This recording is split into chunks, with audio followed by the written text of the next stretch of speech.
Yang ke-8, jika jawaban dan tanggapan untuk pertanyaan pertama sudah selesai, baru dilanjutkan ke jawaban pertanyaan selanjutnya dengan peraturan yang sama. Dan yang terakhir, selama kuliah umum berlangsung, peserta dilarang berkomentar secara lisan maupun tulisan yang mengandung unsur sara. Begitu ya teman-teman, jadi nanti kalau ada yang melanggar peraturan, mohon maaf nanti bakalan ada konsekuensinya. Seperti itu. Oke, baik. Tidak menunggu lama-lama lagi, langsung saja kita akan memulai acara kuliah umum pada siang hari ini.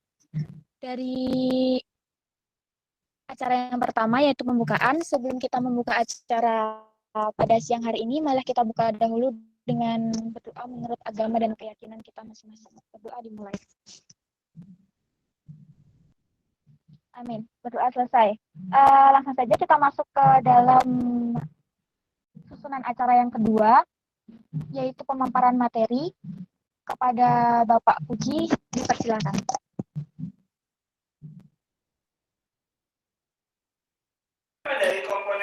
Baik, sebelumnya mohon maaf nanti kalau ada suara-suara masuk ya, karena saya sedang di acara koordinasi pembinaan timnas. Nggak apa-apa nggih, saya sambil ya. Oke ya. Baik, terima kasih Mbak Indriani kesempatan yang diberikan ke saya. Izin saya share ya.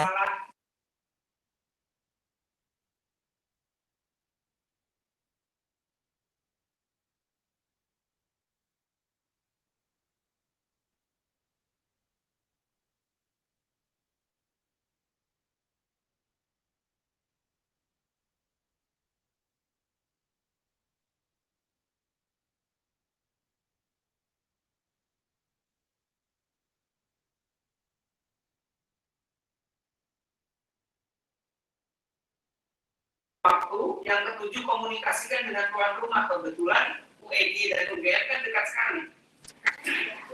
Apakah sudah nampak screen saya, Mbak?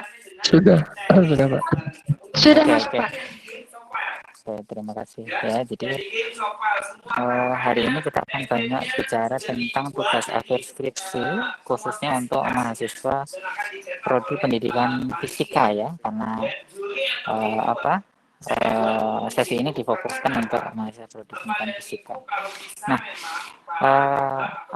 mengapa dan bagaimana memulainya skripsi itu nanti akan banyak kita diskusikan. Namun sebelumnya yang pertama ingin saya ingatkan bahwa belajar di perguruan tinggi itu ada beberapa strategi ya. Jadi yang pertama adalah kegiatan kurikuler.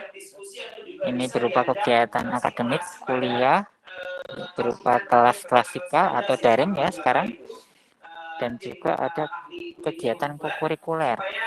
Misalkan seminar atau workshop seperti ini gitu ya. Kemudian juga ada kegiatan ekstrakurikuler di mana teman-teman ikut Himovi, ikut UKM olahraga, penelitian dan yang lain. Nah, semuanya sumbangannya ini sangat berperan. Jadi dominan sumbangan di kurikuler itu 70% dalam rangka untuk menguatkan tugas akhirnya, tugas akhir skripsinya. Namun demikian, kokurikuler 20% dan ekstrakurikuler 30% itu juga tidak kalah penting gitu ya.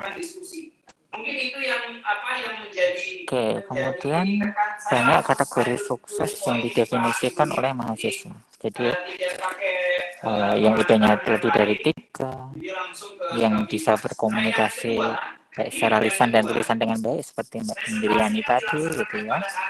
Atau beberapa teman-teman kita yang meraih prestasi dan penghargaan tingkat nasional, internasional, serta aktif di organisasi ya. Ada Mbak Ati yang hasil berprestasi kemarin ya. Nah, kita akan definisikan bersama dulu skripsi itu dengan karya ilmiah apakah sama atau berbeda gitu ya. Jadi yang pertama harus kita pahami bahwa skripsi itu harus rasional, ilmiah dan logis. Jadi dapat diterima dengan nalar begitu ya. Kemudian ada permasalahan yang jelas yang ingin dicari solusinya.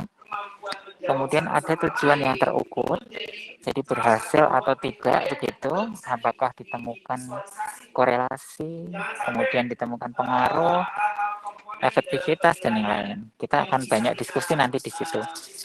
Kemudian didukung metode yang tepat, data yang representatif, ada analisis kritis, kemudian kesimpulan menjawab permasalahan, dan luarannya dapat dipertanggungjawabkan. Ini biasanya diwujudkan dalam bentuk ujian pendadaran atau ujian tugas akhir skripsi. Ciri-ciri karya ilmiah, begitu pula skripsi tadi, itu harus ada beberapa item ini yang dipenuhi ya. Jadi yang pertama objektif, artinya tidak ada penelitian yang gagal, hanya yang ada itu biasanya data yang tidak sesuai yang dikehendaki gitu ya. Kemudian logis, faktual, berisi fakta-fakta di lapangan, kemudian netral, tidak memihak ke salah satu hipotesis misalkan, kemudian sistematis dan teruji. Nah, menulis tugas akhir itu sebetulnya adalah argumentasi penalaran keilmuan yang dikomunikasikan lewat bahasa tulisan melalui serangkaian prosedur metode ilmiah. Jadi prosedurnya harus melalui metode ilmiah, mengajukan pertanyaan, dugaan, menguji gitu ya sampai menyimpulkan. Kemudian menulis tas dibebani oleh aturan penulisan yang telah ditetapkan. Jadi tidak boleh semaunya membuat seperti bahasa-bahasa status, kemudian bahasa-bahasa kalimat-kalimat yang nggak bagus gitu ya. Kemudian sistematika tulisannya mengikuti pedoman, kemudian bahasa keilmuannya sesuai dengan major kita kalau kita pendidikan fisika. Kemudian menulis non ilmiah tidak terikat oleh aturan-aturan, itu yang harus kita bandingkan ya. Kalau non ilmiah biasanya kan ya mengalir gitu aja. Nah, kemudian harus tahu teknik penulisan, memahami dasar pikiran yang melandasi tulisannya. Harapannya kelanjutan dari perkuliahan umum hari ini adalah insya Allah hari Senin itu jurusan akan memfasilitasi percepatan tugas akhir skripsi, tapi difokuskan untuk angkatan 2017. Nanti coba ketua kelasnya konfirmasi ke Kaprodi ya. Nah, apa yang ada di benak teman-teman ketika melihat seperti ini? Mas Doni, apa yang terpikir ketika melihat ini, Don? Untuk membuat in-house dan membuat sertifikasi penjurian. Atau Mbak Indri, ketika melihat ini apa? Skripsi ribet, Pak. Banyak tulisannya. Skripsi ribet ya. Oke, nah ketika laporannya ini sudah tertata, sudah tertumbuk seperti ini adalah impian setiap mahasiswa tingkat akhir ya. Kalau yang mahasiswa baru mungkin belum terpikirkan ya. Kalau yang tingkat akhir bayangannya pasti ke sini. Kemudian nanti teman-teman cek apakah teman-teman sudah mengunduh pedoman tugas akhir yang ada di webnya fakultas, webnya UNY. Nah, di sana harus diunduh dulu karena ini terkait dengan pedoman penulisannya. Setiap tahun pasti akan ada adaptasi perubahan-perubahan yang baru karena mengikuti perkembangan teknologi ya. Oke. Kemudian skripsi atau tugas akhir biasanya disusun dengan hasil penelitian lapangan. Jadi kalau teman-teman mendengar kakak tingkat biasanya kan sudah sampai tahap apa? Oh, tahap ambil data. Nah, maksudnya ambil data itu adalah penelitian di lapangan. Atau bisa juga literatur review studi kepustakaan yang disusun sesuai dengan bidang studi. Itu ya. Jadi nanti ada dua tipe, nanti saya beri contoh. Nah, penelitian biasanya kan identik dengan populasinya siapa, sampelnya apa, kemudian datanya berbentuk apakah data-data ordinal, dan sebagainya, gitu ya. Nah, keseluruhan kegiatan baik di dalam pikiran maupun dalam kegiatan nyata yang dilakukan oleh teman-teman itu dalam rangka menyelesaikan satu masalah bidang ilmu pengetahuan, yaitu pembelajaran fisika ya. Dari sini lahirlah judul skripsi. Nah, biasanya teman-teman itu terjebak pada judul ini. Jadi yang pertama yang dicari itu adalah judulnya. Judulmu apa gitu ya, judul skripsimu apa. Tapi bukan difokus ke tema penelitian. Nanti akan saya pancing ide-ide judul-judul penelitian yang bisa diangkat ke skripsi gitu ya. Nah, menulis tugas akhir skripsi yang baik itu memerlukan keterampilan dan kemampuan mengorganisasikan ide ke dalam tulisan. Jadi biasanya itu dimulai hari demi hari itu nyicil 1 kalimat, 2 kalimat sampai jadi 1 paragraf. Kemudian diorganisasikan menjadi dalam 1 bab gitu ya. Kemudian penguasaan teknik penyusunan, mahir dalam penggunaan bahasa Indonesia secara efektif, kemudian peka terhadap perubahan sosial di masyarakat. Karena apa? Masalah-masalah itu sangat tergantung dengan apa yang berkembang di isu sosial. Misalkan sekarang pembelajaran fisika dalam format daring atau belajar dari rumah, kemudian praktikum fisikanya bagaimana, gitu ya. Nah, ini akan dipenuhi kalau teman-teman banyak berlatih dan mencoba, gitu ya. Nah, apa sebenarnya tugas akhir skripsi itu? Apakah sama dengan karangan biasa? Nah, kita akan mengkaji satu-satu ya. Jadi, yang pertama adalah karangan atau tulisan. Itu adalah organisasi ide atau pesan secara tertulis. Kemudian kalau tulisan ilmiah, selain dia pesan secara tertulis, dia berdasarkan hasil pengamatan, peninjauan, penelitian dalam bidang tertentu. Kalau kita pendidikan fisika atau pembelajaran fisika, kemudian disusun menurut metode tertentu dengan sistematika penulisan yang bersantun bahasa dan isinya dapat dipertanggungjawabkan kebenarannya. Nah, ini nanti akan dites ketika ujian, gitu ya. Nah, mengapa harus menulis tugas akhir skripsi? Boleh nggak sih, Pak? Setelah mata kuliah semua lulus nilainya, kemudian dinyatakan lulus wisuda, kemudian menjadi Indiani Pangestuti SPD gitu ya. Nah, karena untuk menempuh jenjang studi itu harus menulis tas, jadi salah satu alasan mengapa menulis tas itu adalah syarat kelulusan jenjang studi ada kondisi harapan tidak sesuai kenyataan, kemudian pemutahan pengembangan ilmu, tuntutan studi, kemudian bentuk partisipasi intelektual, peka terhadap kondisi sekitar, dan mungkin alasan lainnya. Karena untuk untuk sebagai syarat lamaran ke calon mertua gitu ya, mungkin ya Mbak Indri ya. Nah, kemudian mengapa menulis atau meneliti? Ada beberapa alasan. Jadi yang pertama adalah alasan ideal. Nah, alasan ideal itu karena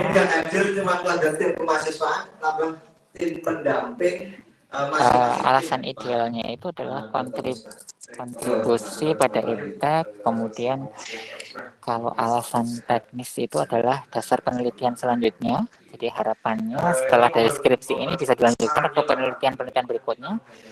Kemudian mengatasi kelemahan komunikasi lisan, melaporkan hasil kerja ilmiah, kemudian sebagai sarana promosi. Oh, fisika itu menyenangkan loh, misalkan gitu. Nah, kalau ada alasan praktis biasanya itu lebih ke nilai kreditnya. Jadi diakui berapa SKS sih skripsi itu gitu ya. Nah, apa saja yang ditulis dalam tas? Nanti kita akan banyak bicara di sini ya, karena akhir dari kuliah umum ini harapannya mahasiswa yang semester akhir tadi atau mendekati semester akhir mampu merumuskan satu ide-ide skripsi ya. Jadi yang pertama, kondisi pembelajaran di kelas. Bagaimana sih kondisi pembelajarannya? Bagaimana aktivitas peserta didik?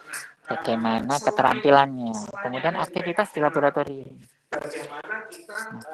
Aktivitas di laboratorium ini bisa ke bagaimana pelaksanaan praktik, bagaimana pembelajaran fisika di lab, gitu ya. Kemudian lingkungan sekolah dan ketersediaan sumber belajarnya.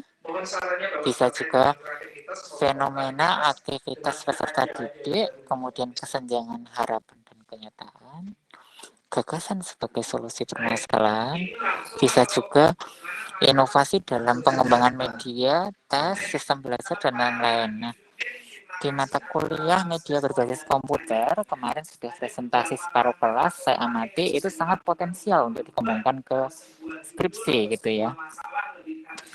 Nah, kemudian ide-ide tugas atau skripsi juga bisa diambil dari penelitian pendahuluan. Jadi ada skripsi yang sudah selesai, kemudian dikembangkan lagi. Atau isu-isu pendidikan. Sekarang pendidikan di era pandemi. Kemudian yang menjadi trending topik misalkan belajar melalui video TikTok. Atau ada kejadian luar biasa, tergoda temuan di sekitar, bisikan orang lain, atau adanya inspirasi terhadap suatu hal, misalkan belajar dari rumah gitu ya.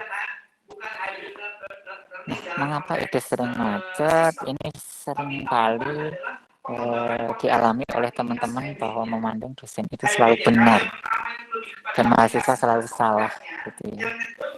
Ada juga yang menganggap ini skripsi menambah sakit kepala gitu ya, nanti tanyakan kepada kakak tingkat ya.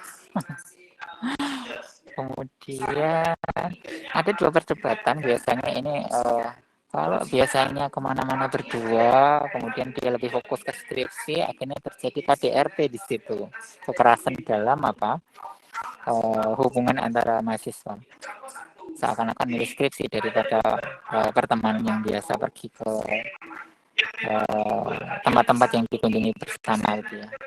Kemudian ini akan saya skip ya, nanti bisa dibaca sendiri file ini, nanti akan saya kirimkan ke Hima ya.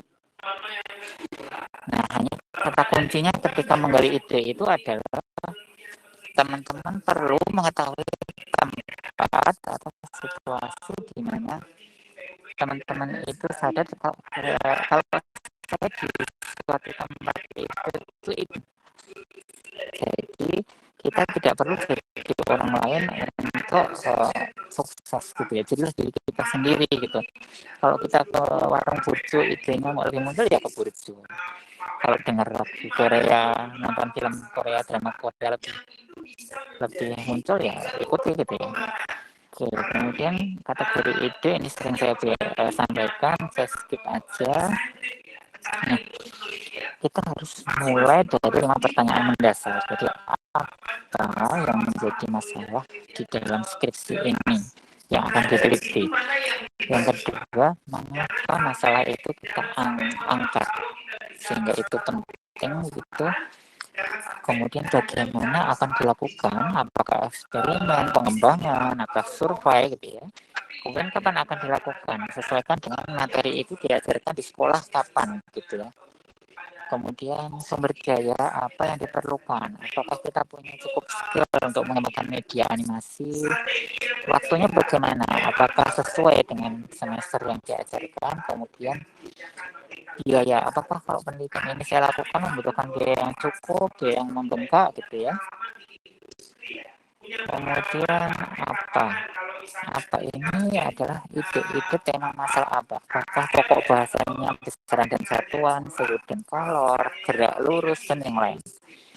Kemudian masalah harus bersifat researchable, artinya secara teoritis dapat dipecahkan. Kemudian bersifat manageable, artinya secara teoritis dapat dilakukan dengan baik. Nah, kemudian mengapa itu adalah harus dijelaskan secara baik bahwa ide tersebut penting untuk dilakukan. Kemudian tolak ukur penting tidaknya satu ide dapat dilihat dari faktor-faktor sebagai berikut. Jadi adanya kontribusi pada pengembangan keilmuan, nilai tambah ekonomi, kontribusi ke kesejahteraan kemanusiaan, dan kontribusi pada pembangunan bangsa, khususnya kualitas SDM untuk pembelajaran fisika ya. Kemudian bagaimana itu teman-teman harus mampu menjelaskan di metodenya itu bagaimana penelitian akan dilakukan, kemudian tahapannya apa, hasilnya apa, kapan akan dilakukan. Ini dua hal yang saya pesankan, bahwa kurikulum di sekolah itu mengikuti kalender akademik yang berlaku di Indonesia. Jadi materi tertentu diajarkan itu sesuai kalender akademiknya. Dia tidak akan menunggu teman-teman menyelesaikan instrumen baru akan diajarkan. Ini yang berkali-kali saya sampaikan ke pembimbingan saya bahwa prediksikan ketika materi besaran dan satuan itu akan diteliti, jadi setidaknya seminggu sebelumnya itu instrumen tentang besaran dan satuan sudah harus selesai. Ya, jadi bukan kecepatan gitu ya. Ada hal lagi, Pak. Nah, kerangka umum tugas akhir skripsi itu adalah ada judul, ada abstrak, kemudian ada pendahuluan, kajian pustaka, metode penelitian, hasil penelitian dan pembahasan, kesimpulan, data pustaka, lampiran. Judul ini harus singkat namun memiliki makna. Biasanya tidak lebih dari 15 kata. Kemudian komunikatif, ada arah yang jelas. Kemudian di pendahuluan ini bab 1 biasanya. Jadi umumnya di latar belakang penelitian dan fokus penelitian. Ya, nanti ini akan kita diskusikan. Harapannya di hari Senin besok kita akan banyak mengkaji ini bagi yang ikut ya. Tujuan penelitian harus terukur, kemudian manfaatnya itu siapa, apakah lembaga, apakah pembaca secara umum, ataukah guru. Ya. Ini ada contoh pendahuluan yang minim data. Kemudian ada beberapa pendahuluan yang sangat detail sumbernya. Kemudian kajian pustaka. Kajian pustaka itu seberapa banyak sih Pak gitu ya. Ini ditentukan dengan teori-teori atau kaji variabel yang akan diteliti sesuai judulnya. Nanti kita contohnya ya. Nah, ini kan nama-namanya sangat detail ya kajian pustakanya. Kemudian metode penelitian. Nah, metode ini teman-teman bisa memilih apakah eksperimen, pengembangan, survei, dan lain-lain. Kemudian waktu pelaksanaan, subjek penelitian, dan teknik pengumpulan data apakah mau dilakukan dengan observasi, wawancara, ataukah dokumentasi. Ya. Kemudian hasil dan pembahasan ini ada 2. Jadi yang pertama hasil. Hasil itu adalah data-data yang diperoleh dari lapangan tadi, prestasi hasil belajar, kemudian pretest dan post-test gitu ya. Kemudian di pembahasan itu adalah mengkaji temuan dikaitkan dengan pustaka, kemudian dianalisis. Ini contohnya. Kemudian di kesimpulan itu harus menjawab permasalahan atau tujuan. Nah, sekarang daftar pustaka udah umum, ini nanti kita cek ya. Kita fokus di skripsi. Ada beberapa ide yang saya tawarkan di sini. Yang pertama terkait dengan praktikum fisika, ya. Teman-teman mungkin ingin meneliti bagaimana sih anak-anak SMA kemampuannya dalam merancang perubahan. Nah, ini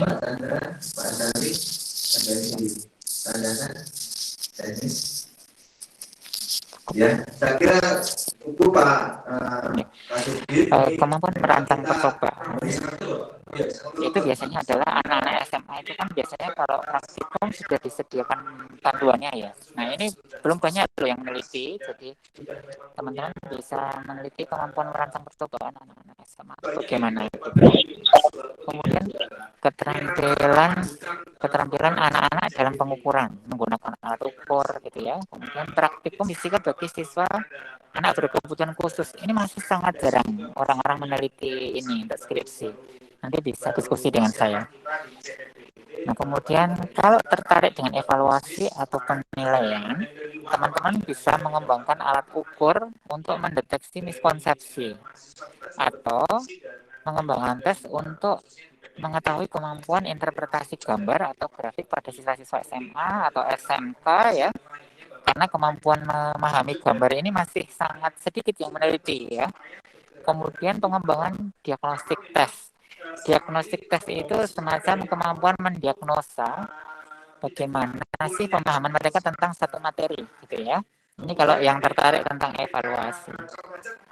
Kemudian kalau yang tidak suka ke sekolah, tidak pede mengajar di depan siswa, bisa melakukan penelitian survei. Jadi cukup melakukan survei kualitas bahan ajar. Kualitas bahan ajar itu bagaimana sih kita akan survei buku-buku yang digunakan di sekolah, kemudian kita survei kualitasnya seperti apa menurut sudut pandang A, B, C gitu ya. Nanti bisa belajar dengan saya. Ini saya punya instrumennya. Kemudian kualitas isi dan konsep pada buku fisika atau mungkin tata kelola laboratorium. Seberapa sih sekolah di Jawa Tengah, DIY yang mempunyai lab, bagaimana pengelolaannya, itu juga sudah skripsi ya. Kemudian pembelajaran yang menyenangkan, kalau order bagaimana, indoor bagaimana, kemudian konsep learning, teaching, ya. Kemudian pendidikan berorientasi pada mitigasi bencana. Gimana sih metode untuk sekolah darurat, bagaimana modelnya, bagaimana medianya, guru harus melakukan apa saja, bagaimana mengintegrasikan substansi kebencanaan ke dalam pembelajaran fisika gitu ya. Oke. Saya siap berbagi karena memang kan untuk kegiatan-kegiatan ini itu mungkin Mbak Indri yang bisa saya hantarkan. Saya tunggu diskusinya teman-teman. Maaf agak sedikit noise karena di ruangan sedang ada presentasi dari Pak Misbah dari Bilmawa. Ya, mohon maaf. Makasih. Assalamualaikum warahmatullahi wabarakatuh. Saya tunggu diskusinya. Waalaikumsalam warahmatullahi wabarakatuh. Terima kasih Pak Puji, materinya lumayan lengkap sekali ya teman-teman. Semoga dapat memberikan pencerahan pada teman-teman semua baik dari angkatan awal ataupun dari angkatan akhir. Oke, baik. Masih banyak waktu tersisa, jadi kita langsung aja masuk ke acara yang selanjutnya, yaitu diskusi tanya jawab. Jadi bagi teman-teman yang sudah memiliki pertanyaan, dipersilahkan untuk mengirimkan chat di dalam chat di sini, di dalam Google Meet dengan format nama _ angkatan. Oke, nanti ada itu ya teman-teman. Jadi nanti kita buka beberapa termin. Satu terminnya terdiri dari 3 penanya. Jadi kalau sudah 3 penanya nanti dipersilahkan dahulu. Oke. Mohon untuk menuliskan format dengan benar ya teman-teman. Oke, silakan menuliskan pertanyaan, menuliskan format dahulu di kolom chat, nama _ angkatan. Ada 2 orang yang sudah bertanya, ada tambahan lagi.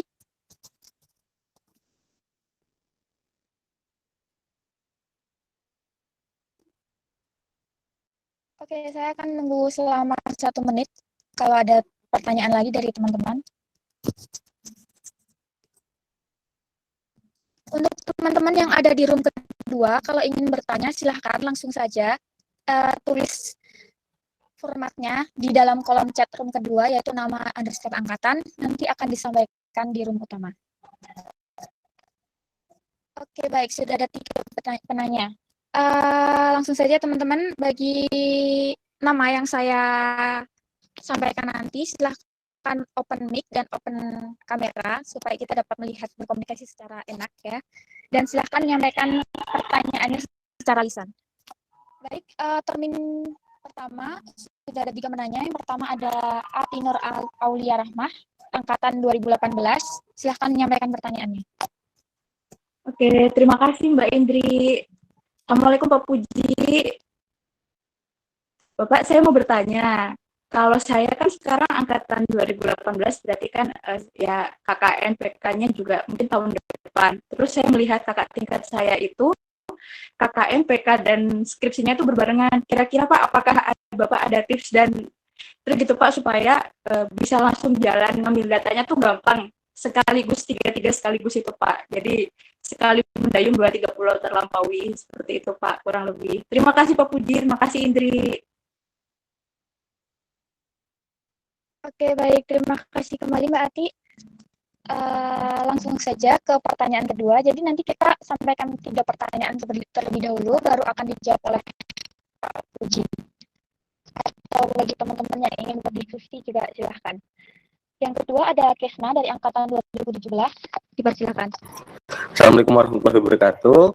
Terima kasih Indri atas waktunya. Ini nggak usah open kamera ya? Kalau bisa open kamera Mas, supaya kita tahu juga seperti apa mukanya. Oke, terima kasih Indri yang telah memberikan waktunya, dan terima kasih Pak Puji udah memberikan materinya. Jadi gini Pak, kan saya PK atau praktek pendidikan kan ke SMK, dan saya memang rencananya target tugas akhirnya itu lebih ke SMK Pak. Saya udah menemukan masalah nih Pak, cuman saya nggak tahu bagaimana untuk mensortir atau untuk melakukan pengelompokan bahwasanya ini tuh nanti bakal masuk kemana dan step yang saya lakukan harus apa gitu Pak. Nah mungkin Bapak bisa memberikan tips selanjutnya ketika saya udah buntu seperti itu Pak. Terima kasih. Oke, baik. Terima kasih untuk Mas Kesma sudah menyampaikan pertanyaannya. Untuk pertanyaan ketiga dari Febriani, angkatan 2017, dipersilakan. Assalamualaikum warahmatullahi wabarakatuh. Waalaikumsalam warahmatullahi wabarakatuh. Oke, sebelumnya terima kasih atas kesempatan yang diberikan. Selamat siang Pak Puji. Jadi di sini saya mau nanya Pak, kalau misalnya penelitian skripsi di tahun ini karena adanya pandemi juga, pembelajaran terus online, kan data agak gimana. Nah, apakah boleh untuk melakukan penelitian dengan metode literatur review? Karena tadi saya agak keluar masuk nah di room, jadi kayaknya sekilas ada dengar kalau Bapak menyebutkan tentang literatur review. Nah, tapi belum mendengar penjelasan mengenai penelitian deskripsi ini yang literatur review. Apakah bisa atau bagaimana seperti itu? Kemudian bertanya untuk pertanyaan kedua. Nah, kalau misalnya nih Pak, tadi kan ada contoh tuh yang Bapak sajikan tentang misalnya materi besaran dan satuan. Itu kan biasanya materinya di awal. Biasanya nanti udah diajarkan seperti itu. Nah, kita kan susah kalau mau bikin instrumennya seperti itu karena pelajarannya itu materinya di awal. Nah, bagaimana jika di sini itu saya menggunakannya seperti post-test dan pre-test. Misalnya kemarin itu materi besaran dan satuan udah diajarkan oleh gurunya yang guru sesungguhnya. Kemudian di sini saya memberikan post-test terlebih dahulu, kemudian baru memberikan tes yang awal. Nah, kemudian baru saya memberikan pembelajaran dengan cara yang saya ingin lakukan, kemudian baru dilakukan tes akhirnya seperti itu. Apakah boleh untuk melakukan seperti itu? Jadi hanya menggunakan satu kelas tanpa menggunakan kelas pembanding satunya kayak gitu. Dan materinya juga sudah diajarkan. Demikian Bapak, terima kasih.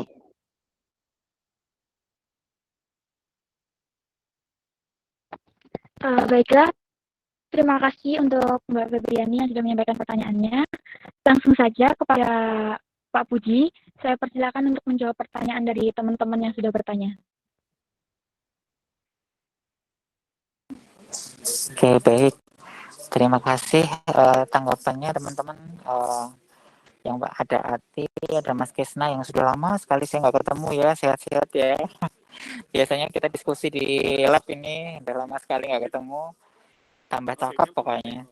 Kemudian ada Mbak Febri ya, Mbak Febri ini yang aktif sekali di setiap perkuliahan dengan saya. Oke, baik. Saya coba diskusi satu-satu ya. Jadi yang pertama Mbak Ati ya. Jadi jangan berkecil hati meskipun masih angkatan 2018 ya. Ya, jadi masa depan itu harus dirancang mulai dari sekarang. Artinya tidak harus di semester lanjut baru mengajukan begitu ya. Dan ini langkah sangat baik gitu ya, sangat baik karena memulai sejak awal itu dimulai dari perencanaan mau mengambil mata kuliah apa, kemudian mata kuliah pilihan apa yang mendukung untuk nanti di PK, di KKN, kemudian di skripsi. Nah, tipsnya begini Ati ya, jadi karena biasanya KKN dan PK itu dilaksanakan di durasi semester khusus ya, jadi ketika anak-anak itu setelah selesai mikro teaching atau pembelajaran mikro. Jadi di pembelajaran mikro nanti teman-teman itu akan diajari bagaimana peer teaching menjadi seorang guru yang mengajar teman-temannya sendiri, sehingga nanti akan dilatihkan pedagogi skill-nya, bagaimana mendidik tapi sekaligus mengajar. Ingat, mengajar itu hanya memberikan pengetahuan, tapi kalau mendidik itu nggak mudah ya, jadi hatinya harus luas samudera gitu ya. Nah, itu yang akan dilatihkan di pembelajaran mikro, nanti belajar sama Mbak Febri dan yang lain yang sudah mengalami itu ya.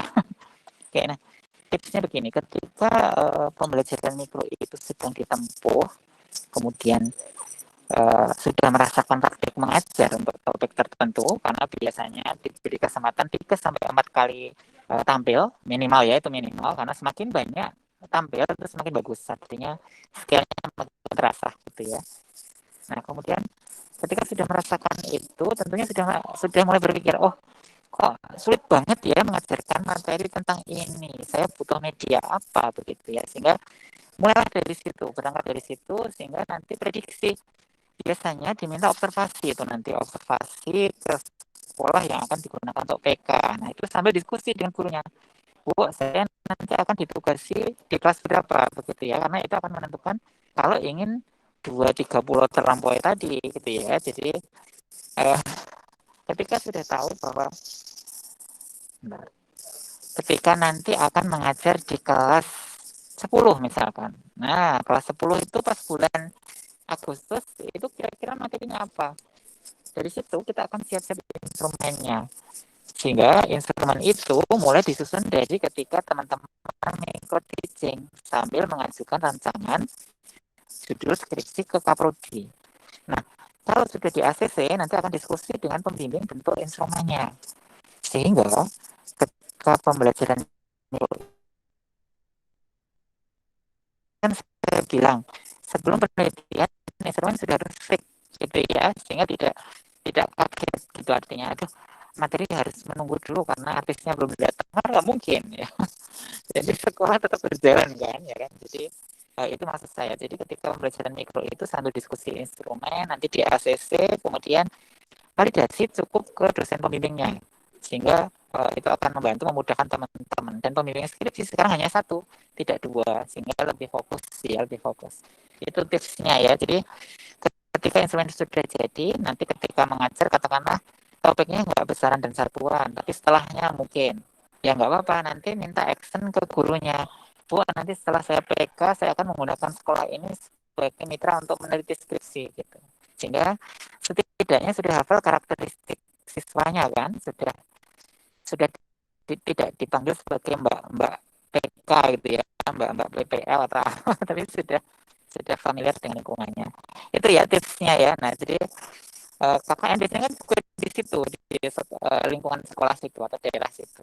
Nah, sehingga KKN itu hanya ditambah ke persekolahan, piket gitu ya, membantu program sekolah.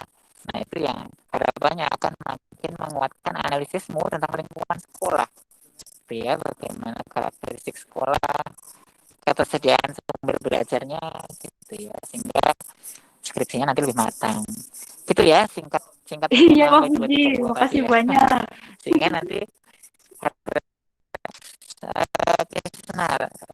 saya senang jika tertarik di sekolah yang ini, yang berbeda dengan yang lain, karena kebanyakan kan mayoritas di SMA ya. Dulu ada di SMP, tapi setelah ada IPA, SMP digunakan untuk IPA. Nah, SMK itu banyak sekali materi fisika yang topiknya itu spesifik Kesna ya, topiknya spesifik yang mungkin di SMA tidak diberikan, sehingga Kesna harus analisis. Tadi betul, tadi ada beberapa masalah yang sangat banyak sekali dan tidak mungkin diselesaikan semua gitu ya, dalam waktu beberapa saat nggak mungkin selesaikan semua. Karena apa? Kalau Kesna ingin lulusnya on time, pilih satu yang sangat urgent sekali. Kalau semuanya nanti mau lulus berapa tahun gitu ya, nanti nggak selesai gitu ya. Jadi bikin skala prioritas masalah dengan bikin schedule Kesna ya. Topik ini itu di bulan apa, topik ini bulan apa, dan seterusnya sesuai dengan kesiapanmu nanti. Kalau sudah tahu topiknya, berangkat di topik itu masalahnya apa, ya. Kalau sudah tahu itu, kemudian kelompokkan ke masalah-masalah itu, didekati dengan solusi apa. Apakah mau dieksperimentalkan atau mau mengembangkan sesuatu untuk mengatasi masalah itu, sehingga arahnya ke penelitian pengembangan. Ataukah Kesna punya satu solusi apa, kemudian di-compare, jika menggunakan A dengan tanpa menggunakan A, hasilnya lebih baik mana kalau untuk anak-anak vokasi gitu ya, anak-anak SMK.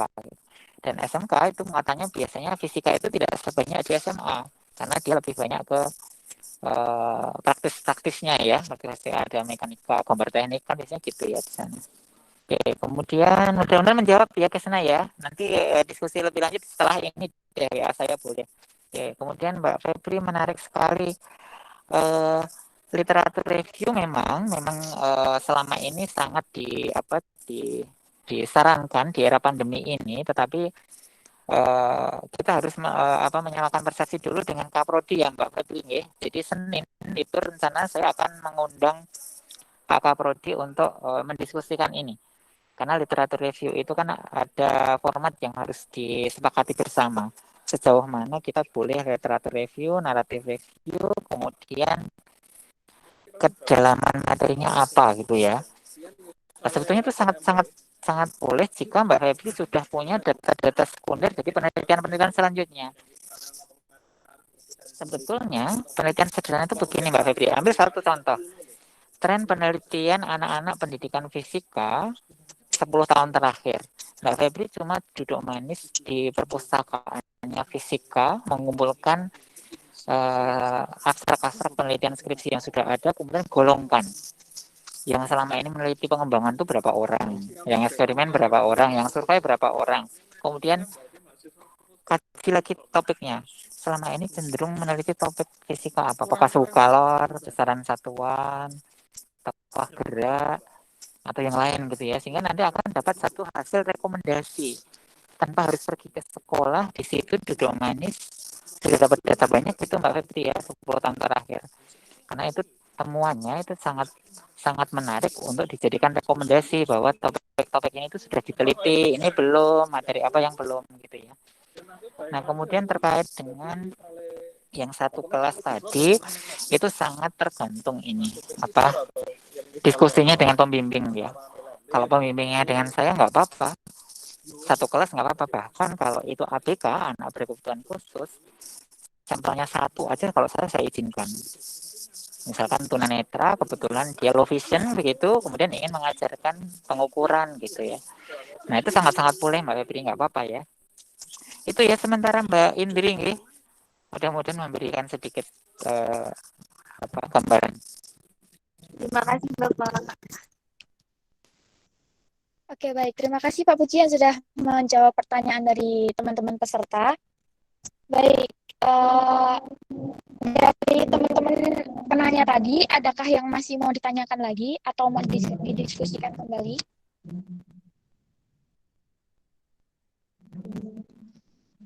Oke, baik. Sepertinya tidak ada. Jadi kita lanjutkan saja langsung ke termin kedua ya, teman-teman.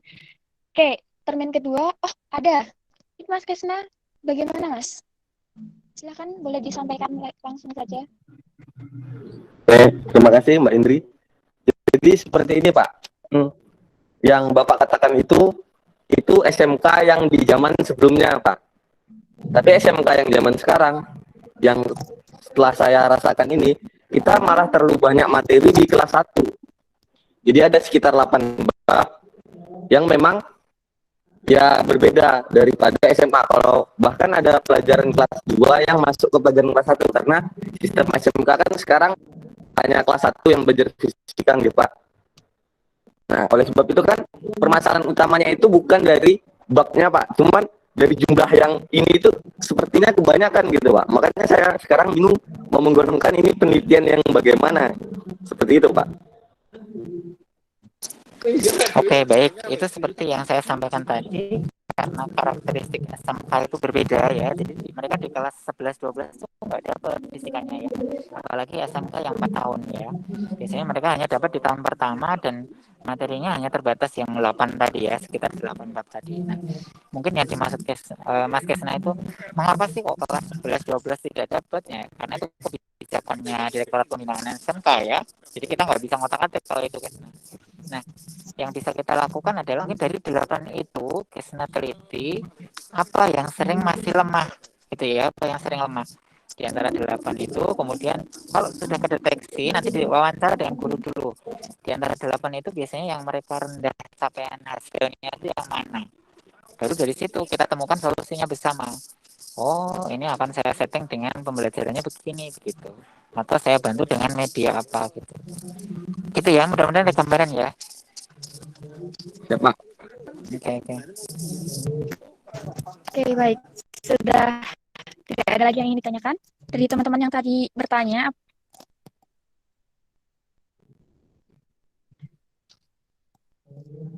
Oke, baik. Sepertinya sudah tidak ada ya. Baik, kalau begitu kita langsung saja masuk ke term kedua.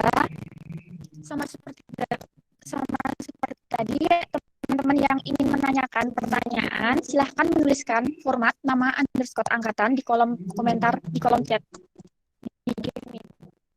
Sesuai format dulu ya teman-teman. Nanti akan saya panggil satu-satu supaya bisa menyampaikan pertanyaannya secara langsung.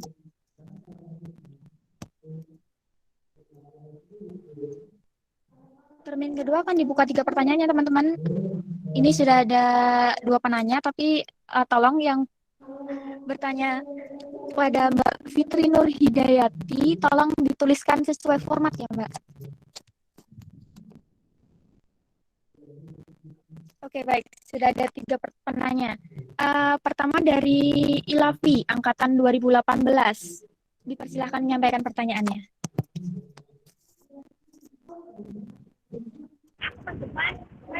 Ya, Assalamualaikum warahmatullahi wabarakatuh. Apakah suara saya terakses? Waalaikumsalam warahmatullahi wabarakatuh. Terakses, Mbak. Sangat jelas. Ya, jadi gini Pak Budi, kan saya dengar-dengar itu penelitian bersama dosen bisa dilakukan, bisa dijadikan sebagai skripsi. Nah, apakah itu memungkinkan, dan kalau memungkinkan step-stepnya untuk bisa ikut penelitian bersama dosen yang nantinya bisa dijadikan tugas akhir skripsi kita itu gimana ya Pak gitu. Soalnya simpang siur saya dengar-dengar itu. Itu saja, makasih Pak. Oke, baik. Terima kasih kepada Mbak Ilavi. Selanjutnya ada pertanyaan dari Tara. Mbak Tara. Oke, terima kasih Indri atas kesempatannya bertanya. Saya ingin bertanya kepada Pak Budi mengenai skripsi-skripsi di fisika sendiri ini itu untuk mengaksesnya apakah gimana gitu ya Pak? Maksudnya ketika online seperti ini, apakah kita bisa mengakses mungkin ada judul-judul skripsi seperti itu Pak yang dari tahun-tahun sebelumnya. Soalnya kalau di Prince UNY itu saya lihat belum tercover semuanya Pak. Kalau nggak salah baru tahun 2016 gitu. Nah, seperti itu. Kemudian untuk pertanyaan kedua, terkait pembagian pembimbing, Pak. Itu apakah ada kriteria-kriteria khusus, seperti misalkan ketika mengenai evaluasi dengan dosen A, kemudian mengenai model pembelajaran dengan dosen B, seperti itu. Terima kasih. Oke, baik. Terima kasih kepada Mbak Rara. Pertanyaan ketiga ada dari Fitri, angkatan 2017. Dipersilakan menyampaikan pertanyaannya.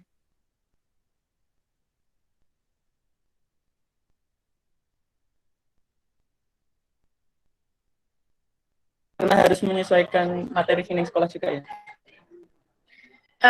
Assalamualaikum warahmatullahi wabarakatuh. Ini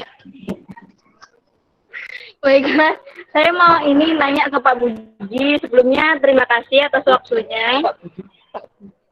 Ini jadi kan 2 hari yang lalu atau 3 hari yang lalu gitu kan Pak Budi pernah ngomong nih ke saya kalau mahasiswa pendidikan fisika tuh bisa dibilang termasuk mahasiswa yang paling lama lulus gitu, benar kan Pak? Nah itu karena kalau nggak salah waktu itu Bapak bilang kita tuh kalau di pendidikan fisika sendiri kita terbagi dari yang kolokium sama yang ini yang tas tugas akhir skripsinya gitu kan. Nah itu kan 2 itu kan adalah sebuah hal yang berbeda gitu. Nah kira-kira gimana solusinya Pak biar kita tuh nggak Gimana kira-kira solusinya gitu Pak? Supaya kita tuh nggak kayak apa namanya ya, nggak terlambat sama yang lainnya gitu. Apa mungkin dari jurusannya sendiri tuh ada kayak penyelesaian kayak ini angkatan 2017 kan udah ada kolokium, udah ada KKNPK yang sampai ya 6 bulan kayak gitu kan. Kayak gitu Pak. Intinya kayak gitu. Terima kasih Pak. Oke, baiklah. Terima kasih kepada Mbak Fitri yang sudah menyampaikan pertanyaannya. Baik, langsung saja saya persilahkan kepada Pak Puji untuk menjawab pertanyaan dari teman-teman. Oke, baik. Terima kasih. Yang pertama dari Mbak Elavi ya, tentang penelitian mungkin yang disebut sebagai penelitian payung ini ya. Penelitian payung itu adalah penelitian kolaboratif dari dosen dan mahasiswa. Jadi mekanismenya biasanya setiap tahun di bulan-bulan Februari Maret itu dosen diminta mengajukan judul-judul penelitian yang di dalamnya ada anggota mahasiswa 2-3 orang. Ambil contoh, saya itu mengambil 3 orang kakak kelas kalian angkatan 2016 saat itu ya, 16. Nah, jadi kalau penelitian payung ini ditentukan oleh kelompok bidang keahlian. Jadi di jurusan itu kan ada keahlian bahan ajar dan media, ada evaluasi, kemudian ada model-model pembelajaran gitu ya. Ada yang macam-macam, yang itu anggotanya itu ada sekian dosen. Nah, setiap satu KBK itu biasanya mengajukan judul yang anggotanya ada mahasiswa-mahasiswa itu. Nah, biasanya saya akan promosi biasanya. Siapa yang tertarik tentang pengembangan ini, daftar ke saya, biasanya begitu. Nah, begitu itu kemudian saya jadikan anggota. Nanti kalau proposal kita lolos, maka seluruh risetnya dia itu saya bantu dananya. Nanti bisa dikonfirmasi ke kakak kelas kalian 2016. Dari nyetak laporan, menggandakan media, sampai apapun itu saya ganti gitu ya. Sehingga dia pokoknya tersenyum gembira lah ya. Itu yang pertama. Jadi mekanismenya itu adalah mendaftarkan diri ke dosen-dosen itu atau menanyakan Bapak Ibu apakah tahun ini mengajukan penelitian, terus kalau iya di bidang apa, mungkin nanti Hima bisa memfasilitasi ya Mbak Indri ya. Jadi ada dialog gitu, link gitu, KBK itu ketuanya siapa, KBK ini ketuanya siapa, sehingga bisa dibantu broadcastnya oleh anak Hima, khususnya untuk mahasiswa-mahasiswa 2017 yang akan mengajukan, atau 17 ya, kalau 18 terlalu dini ya nanti, makanya nanti malah pusing gitu. Jadi penelitian payung gitu nggih maksudnya ya. Jadi payung itu adalah menghubungi ke dosennya sesuai bidangnya gitu. Oke, kemudian ada Mbak Rara mengakses skripsi di fisika. Kalau dulu sebelum pandemi itu boleh masuk di perpus yang ada satu di mana saya sering duduk di situ itu. Tapi karena sekarang sudah aksesnya terbatas, hanya bisa online. Jadi hanya e-print yang sudah masuk atau masuk ke jurnalnya kemahasiswaan yang di fisika. Di situ itu adalah abstrak-abstrak atau artikel hasil skripsi sekian tahun ya. Nanti saya coba konfirmasi ke perpustakaannya fakultas apakah sudah diupdate data-data untuk penelitian-penelitian terbaru ya. Tapi kalau belum nanti akan kita motivasi agar segera diunggah gitu guys, sehingga teman-teman punya gambaran yang tren-tren terbaru itu apa, karena yang di e-print masih angkatan lama itu ya 2016 17 kalau nggak salah ya. 17 saja masih sedikit gitu, sehingga nggak banyak gitu ya. Artinya bukan untuk mereplikasi bukan, tapi setidaknya punya gambaran. Oh, ini tuh bisa jadi seperti ini toh gitu, sehingga Mbak Rara punya apa ya? Punya ancang-ancang lah kalau orang Jawa bilang. Saya berarti kalau kayak gini boleh nih gitu ya. Itu contohnya. Gitu ya Mbak Rara ya. Nanti tunggu updatingnya ya. Akan saya coba konfirmasi ke perpustakaan fakultas. Kemudian dari Mbak Tara juga tentang pembagian pembimbing. Jadi pembimbing itu ditentukan berdasarkan topik yang akan diteliti skripsinya dan sesuai bidang keahliannya. Jadi misalkan, kalau media bahan ajar itu biasanya ke saya, ke Pak Yusman, ke Pak Yuli gitu ya. Nanti kalau evaluasi biasanya ke Prof Edi, Pak Supahar, Prof Mundil, biasanya kayak gitu ya. Terus kalau model-model pembelajaran, metode gitu mungkin ke Bu Rahayu dan sebagainya. Gitu. Nah itu berdasarkan bidang keahliannya ya, Mbak Rara ya. Jadi nanti tertarik di bidang apa, nanti Kaprodi yang akan mengarahkan. Karena teman-teman mengajukannya ke Kaprodi, Kaprodi akan ngecek wawancara sebentar, biasanya kamu akan meneliti apa, di mana, apa yang akan kamu selidiki, baru ditunjukkan pembimbing. Itu ya. Nah kemudian Fitri, makasih curhatannya Fit. Ya. Ya, itu dulu ya, dulu kalau pendidikan fisika ikonnya lulus selamat, sekarang juga cepat-cepat kok ya. Ya nanti kasihan maba-maba yang baru masuk ini ya. Saya tadi lihat ada Gabriel di sini ya. Itu kasihan Gabriel itu lagi semangat-semangatnya belajar, nanti jadi aduh gara-gara Mbak Fitri. Jadi ini ya. Ya gini, kolokium itu sebetulnya jadi kekasan dari pendidikan fisika, karena tidak semua prodi pendidikan fisika di semua LPTK, di UNES, di UNESA, UPI yang lain itu ada gitu ya. Tapi ya tenang, di kurikulum baru kelihatannya kolokium itu sudah ditiadakan. Mbak Fitri ya. Tenang ya, kolokium itu kayaknya ada terakhir di angkatannya Mbak Fitri ini ya, di angkatannya Mbak Fitri. Tapi sebetulnya kolokium itu sangat membantu kalau kolokiumnya digunakan sebagai media deskripsi gitu ya. Hasil pengembangan kolokium itu diterapkan di pembelajaran. Nah, itu jadi deskripsi. Harapan kita seperti itu sebetulnya gitu ya. Kemudian kadang skripsinya udah selesai, kolokiumnya belum kan gitu kadang. Jadi mana yang harus dikerjakan kan begitu. Salam buat teman sampingnya Gabriel ya. Oke. Nah, gitu ya Fitri ya. Mudah-mudahan ada gambaran ya. Nanti kita curhat lagi di TC tahap 2. Oke.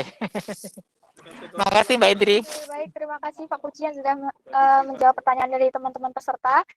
Dari ketiga penanya pada termin kedua, apakah masih ada yang ingin ditanyakan lagi? Atau masih ada yang kurang jelas? Silakan langsung disampaikan saja sebelum kita masuk ke termin ketiga.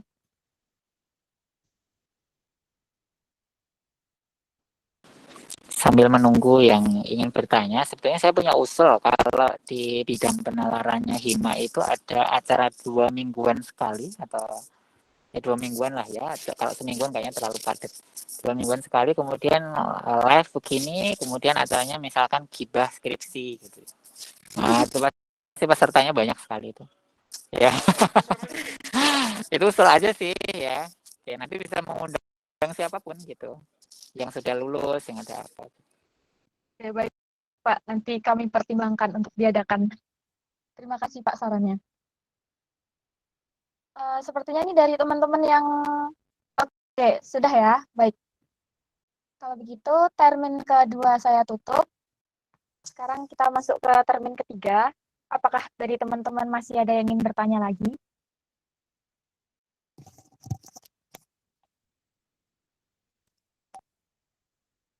Oke, sudah ada satu penanya. Masih ada 2 penanya lagi.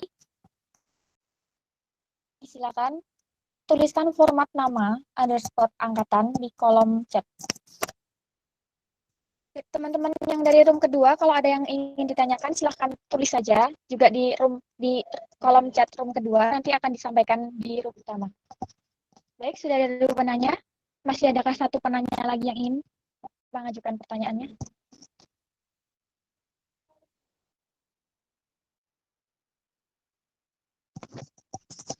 Oke, baiklah. Saya akan menunggu selama 1 menit.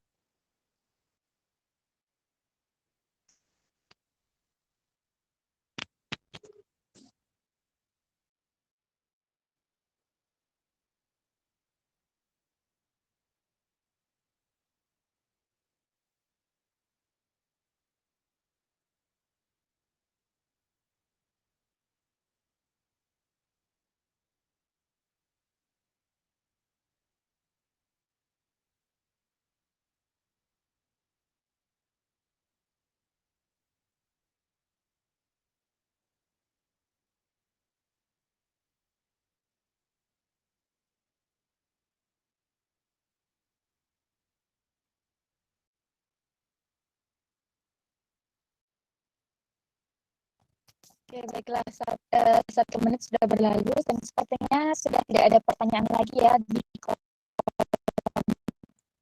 chat. Jadi untuk ketiga, 2 penanya dulu. Nanti kalau ada yang ingin bertanya lagi, silahkan langsung tulis saja di kolom komentar, kolom chat.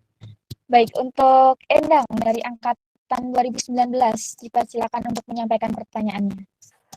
Oke, terima kasih Mbak Indri. Sebelumnya izin bertanya Mbak Puji, terkait jenis-jenis skripsi di jurusan angkatan 19. Jadi kayak tadi kan Bapak menyebutkan kalau di pendidikan fisika itu ada jenisnya eksperimen, pengembangan, survei, evaluasi, dan lain-lain. Nah, apakah ada perbedaan antara judul kayak jenis-jenis skripsi antara pendidikan fisika dan fisika murni? Nah, takutnya nanti tuh saya salah ambil judul misalnya kalau murni. Nah, kalau di FUNPA sendiri itu misalnya kalau ambil kayak judul skripsi kalau murni itu apakah diperbolehkan atau tidak, Pak? Terima kasih. Oke, baik. Terima kasih kepada Mbak Endang yang sudah menyampaikan pertanyaannya. Kemudian pertanyaan kedua dari Nurma, angkatan 2017. Dipersilakan. Baik, terima kasih Indri. Assalamualaikum Mbak Puji, selamat sore. Izin bertanya. Yang ingin saya tanyakan terkait, kan di semester ini saya sudah mengambil tas Bapak. Nah, tapi karena waktu yang merupakan bisa dikatakan seperti itu berhubungan dengan PK dan KKN yang jadi satu, itu kira-kira untuk tas sendiri ada tanggungan sendiri nggak ya Pak? Kayak misal semester ini sudah mengambil itu harus selesai apa dulu atau bagaimana dari kebijakan jurusan itu sendiri. Terus yang kedua, pertanyaan kedua, ini terkait tentang pengajuan SK Pak. SK pembimbing itu untuk sekarang bagaimana ya Pak? Terima kasih Bapak. Yang pertanyaan pertama diulangi, Mbak.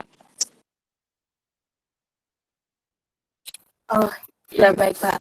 Jadi kan ingin bertanya saja penggolongan jenis-jenis skripsi pendidikan fisika seperti itu Pak secara umumnya. Jadi kan ada di fisika kan ada 2 pendidikan fisika sama fisika murni. Nah, itu kalau misalnya yang pendidikan fisika itu ngambilnya judulnya fisika murni apakah diperbolehkan dan begitu sebaliknya. Seperti itu Pak. Terima kasih. Oke, baik.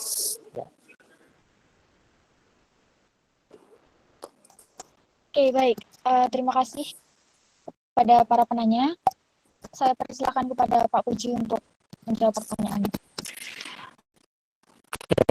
Baik, karena di jurusan kita itu ada 2 prodi. Jadi yang pertama adalah prodi pendidikan, yang kedua adalah prodi non kependidikan.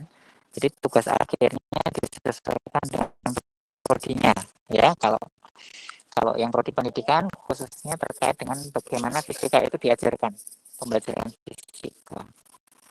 Tapi kalau Mbak Endang itu tertarik di penelitian fisikanya, itu bisa dimasukkan di kolokium tadi yang dicurhatkan Mbak Fitri tadi ya. Jadi karena kolokium itu banyak mengkaji fenomena-fenomena fisika untuk diteliti, misalkan kemudian berapa radiasi listrik dari HP gitu ya, HP berbagai merek gitu misalkan, itu bisa diteliti Mbak, tapi untuk kolokium ya, kolokium harapannya untuk makin memahami konsep-konsep fisikanya.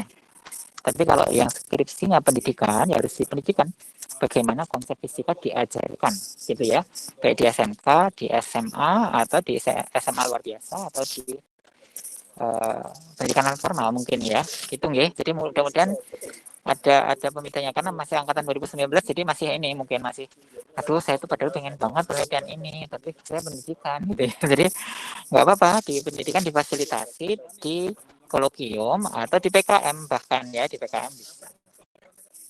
Oke. Nah kemudian Mbak Norma tentang bagaimana pengajuan SK tadi ya Mbak Indri ya. SK itu akan diurus ketika Mbak Norma sudah disetujui ide skripsinya oleh Kaprodi. Jadi mengajukan ide-ide ke Kaprodi dulu, nanti Kaprodi akan mengecek apakah ide itu pernah diteliti sehingga tidak terjadi plagiasi. Apakah pernah dilakukan oleh kakak tingkat sebelumnya sehingga terjadi replikasi lagi gitu ya. Nah, andaikan ada apa yang harus dimodifikasi gitu ya sehingga tidak sama gitu. Nah, kalau udah nanti akan ditunjuk satu pembimbing. Oh, ini bidang kayak gini nanti ke saya misalkan. Segera hubungi, kemudian nanti ngurus SK-nya itu lewat bagian akademik. Ada beberapa form yang harus dilengkapi. Form yang dilengkapi, kemudian dimintakan persetujuan ke dosennya. Kalau versi online ini biasanya formnya dikirim online biasanya. Kemudian pembimbingnya tanda tangan, begitu baru nanti pembimbing email ke subak akademik dan akan terbit SK-nya. Gitu ya. Kemudian yang satu tadi apa ya Mbak Norma tadi ya Mbak Indri ya? Saya agak lepas tadi karena suaranya agak terputus.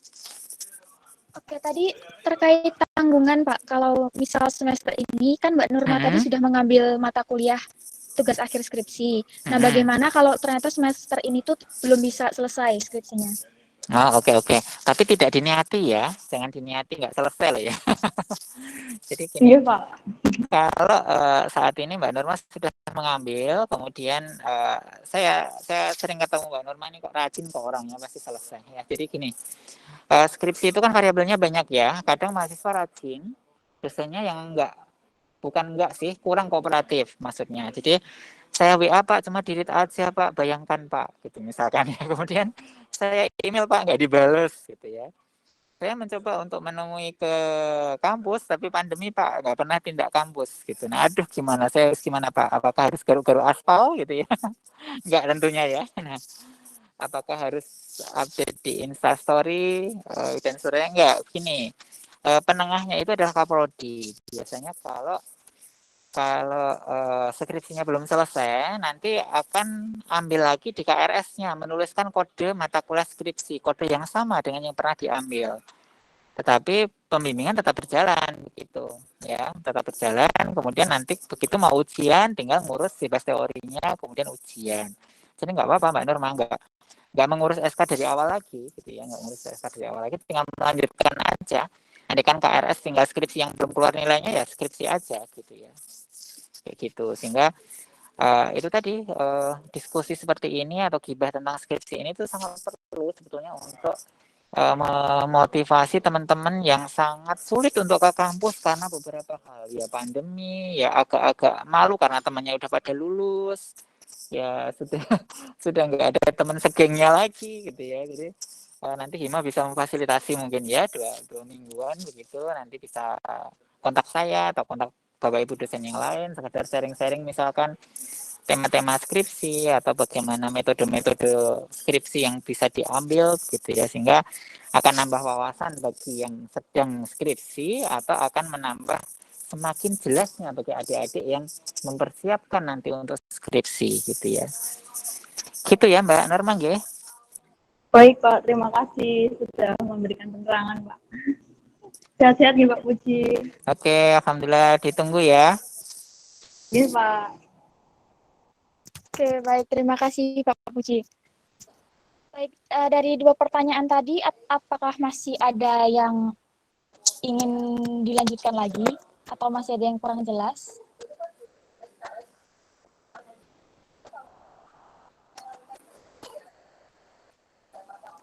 Oke, sebenarnya sudah tidak ada ya. Sudah cukup jelas berarti. Baik, kalau begitu termin ketiga, kedua, tadi termin berapa ini? Termin ketiga ya, termin ketiga saya tutup. Termin ketiga saya tutup. Oke, baiklah, apakah masih perlu untuk membuka termin keempat? Bagi teman-teman yang ada di room, apakah masih ada yang ingin ditanyakan? Ya, tadi di slide awal Mbak Indri saya ada email. Teman-teman boleh feel free email saya kalau secara live begini agak malu. Karena biasanya teman-teman itu agak-agak jaim Mbak Indri kalau ketemu begini. Iya, Tapi Pak. biasanya kalau email lebih terbuka gitu guys, sehingga nanti silahkan email ke saya boleh gitu ya. Karena kalau WA itu kadang ketutup, jadi harus manjatnya tinggi sekali gitu ya. Kalau email kan biasanya asal saya tag biasanya nanti saya kumpulkan yang skripsi, yang kolokium gitu. Oke, baik. Jadi bagi teman-teman yang ingin bertanya via email, silahkan nanti bisa email ke Pak Puji ya, teman-teman. Baik, apakah ada yang ingin bertanya lagi?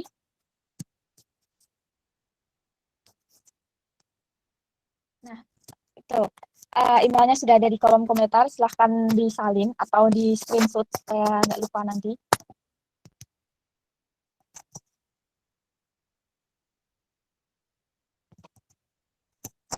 Bagaimana teman-teman, masihkah ada yang ingin bertanya? Saya tunggu 1 menit. Untuk teman-teman yang ingin bertanya, silahkan tulis nama underscore angkatan di kolom chat.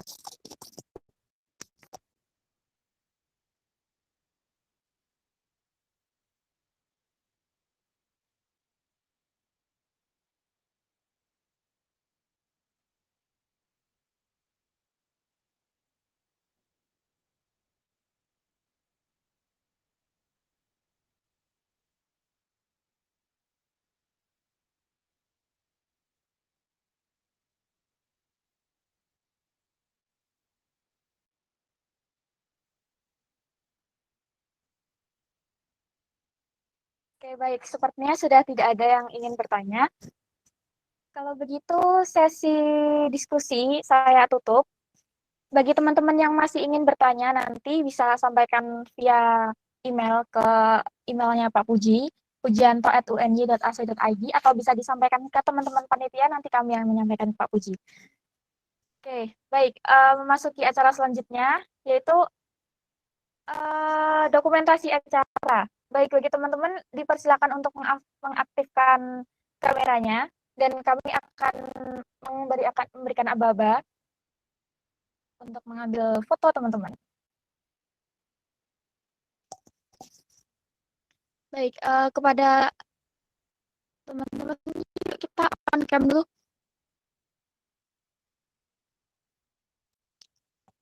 Mbak Dina, apakah sudah siap untuk men-screenshot roomnya?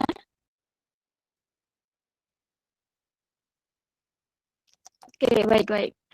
Oke, saya hitung 1-3. Silahkan kita berpose bersama-sama. Oke, 1, 2, 3. Wah, saya ketemu anak-anak saya banyak sekali ini. Ada Pram, ada Doni, ada Endah, Gabriel, sama siapa itu? Samaan, Pak. Samaan. Ada Sinta, hey. Ada Fikri, Ati, Hesti, Sekar, banyak sekali ya. Iya Pak, alhamdulillah. Elisa, aduh. Coba kalau nggak pandemi ya, Frizal nih, makin cerah aja, glowing aja mukanya nih. Efek apa nih?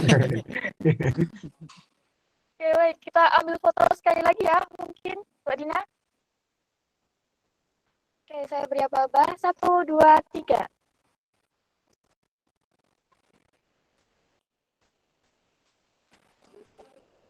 Oke, gimana Mbak Dina? Sudah diambil? Oke, sudah ya. Terima kasih. Oke, baik, kita sudah sampai di penghujung acara, teman-teman. Sebelum mengakhiri kegiatan kuliah umum pada siang hari ini, saya ucapkan terlebih dahulu terima kasih kepada Pak Puji yang sudah bersedia menjadi pemateri dan menyampaikan banyak hal kepada kita semua. Semoga teman-teman peserta mendapatkan banyak masukan dan pencerahan terkait tugas akhir skripsi kita nantinya. Seperti itu. Oke, baiklah, kita tutup acara pada siang hari ini dengan berdoa menurut agama dan kepercayaan kita masing-masing. Berdoa dimulai. Iya, Pak. Oke, baiklah, berdoa selesai. Terima kasih teman-teman, terima kasih Pak Puji yang sudah mengisi acara. Baik teman-teman. Sehat-sehat semua. Iya Pak. Bapak juga sehat-sehat ya Pak. Oke, teman-teman sudah dipersilakan untuk live. Terima kasih banyak sudah menghadiri acara kuliah umum pada siang hari ini. Nanti link untuk record game meeting